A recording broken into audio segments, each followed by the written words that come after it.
บายดีขอต้อนรับเข้าสู่การรายงานข่าวพยากรณ์อากาศที่ห้องข่าวกรมอุตุนิยมและโหราศาสตร์สำหรับมื้อนี้ยังจะมีฝนตกฟ้าห้องฟ้าเลื่อมในระดับคอยทั่วไปในแต่ละภาคและจะตกปานกลางหากตกหนักอยู่บางท้องถิ่นเฮามาเบิ่งรูปภาพดาวเทียมมื้อนี้กันเลยว่าจะเป็นแนวใดความกดดันอากาศต่ำยังปกคลุมอยู่ทั่วทุกภาคของประเทศลาวด้วยกำลังอ่อนหาปานกลางสมทบกับลมมรสุมตะวันตกเฉียงใต้พัดปกคลุมซึ่งจะเฮ็ดให้มีฝนตกฟ้าห้องฟ้าเลื่อมในระดับคอยหาปานกลางอยู่ทั่วไปในแต่ละภาคและตกหนักอยู่บางท้องถิ่นพอมีลมพัดแรงเป็นบางโอกาสต่อไปเฮามาติดตามสภาพอากาศโดยรวมของแต่ละภาคนี้นำกันเลยภาคเหนือด้านตะวันออกจะมีฝนตกฟ้าห้องฟ้าเลื่อมในระดับคอยทั่วไปและจะตกในระดับปานกลางหากตกหนักอยู่บางท้องถิ่นพอมีลมพัดแรงเป็นบางโอกาสเนื้อที่การปกคลุมของฝนเท่า50ส่วนให้ของภาคอุณหภูมิในระหว่าง18-30องศาภาคเหนือด้านตะวันตกจะมีฝนตกฟ้าห้องฟ้าเลื่อมในระดับคอยอยู่เกือบทั่วไปและจะตกในระดับปานกลางหากตกหนักอยู่บางท้องถิ่นพอมีลมพัดแรงเป็นบางโอกาสเนื้อที่การปกคลุมของฝนเท่า55ส่วนให้ของภาคอุณหภูมิในระหว่าง20-33องศาที่นครหลวงเวียงจันทร์จะมีฝนตกฟ้าห้องฟ้าเลื่อมในระดับคอยหาปานกลางและตกหนักอยู่บางบริเวณ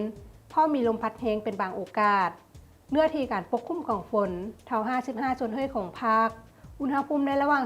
26-30องศาภาคกลางจะมีฝนตกฟ้าห้องฟ้าเลื่อมในระดับคอยอยู่เกือบทั่วไปและจะตกในระดับปานกลางหากตกหนักอยู่บางท้องถิ่นพอมีลมพัดแรงเป็นบางโอกาสเนื้อที่การปกคลุมของฝนเท่า70ส่วนให้ของภาคอุณหภูมิในระหว่าง23-32องศาสำหรับแขวงไชยสมบูรณ์จะมีฝนตกฟ้าห้องฟ้าเลื่อมในระดับคอยอยู่เกือบทั่วไปและจะตกในระดับปานกลางอยู่บางท้องถิ่นเนื้อที่การปกคลุมของฝนเท่า50ส่วนให้ของภาคอุณหภูมิในระหว่าง19-28องศาภาคใต้จะมีฝนตกฟ้าห้องฟ้าเลื่อมในระดับคอยอยู่เกือบทั่วไปและจะตกในระดับปานกลางหากตกหนักอยู่บางท้องถิ่นพอมีลมพัดแรงเป็นบางโอกาส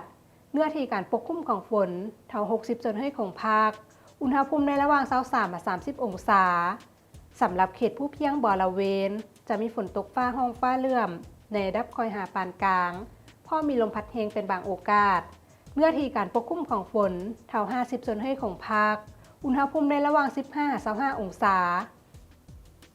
ท่านผู้ชมที่เคารพมาฮอนี่การรายงานข่าวพยากรณ์อากาศก็ได้หมดเวลาลงแล้ว